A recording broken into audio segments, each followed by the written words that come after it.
Ak poznáš základné 4 typy pančúch, ktoré používajú tanečníci, nemusíš toto video ďalej pozerať. Pokiaľ nie, rada ti ich ukážem.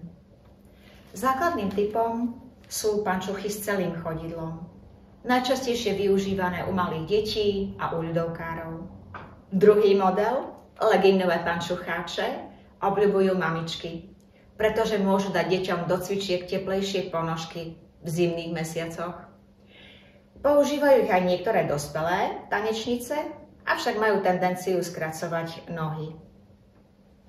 Radšej by som odporúčila potom strmeňové. Strmeňové sú také, ktoré majú voľné prsty i voľnú petu. Ops, takto. Čiže takýmto spôsobom.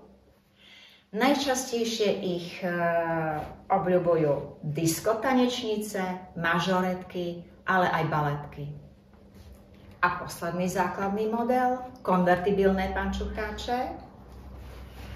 Tie majú na šlapke alebo na chodidle takúto dierku. Môžu ich nosiť baletky, ktoré ich samozrejme najčastejšie používajú, buď to ako celé, alebo ako legínové. A prečo kupovať tanečné pančucháče a nie tie z galantérie? No kvôli tomuto.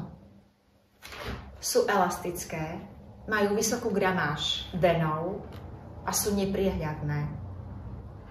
A tiež vyrábajú sa v širokej farebnej škále.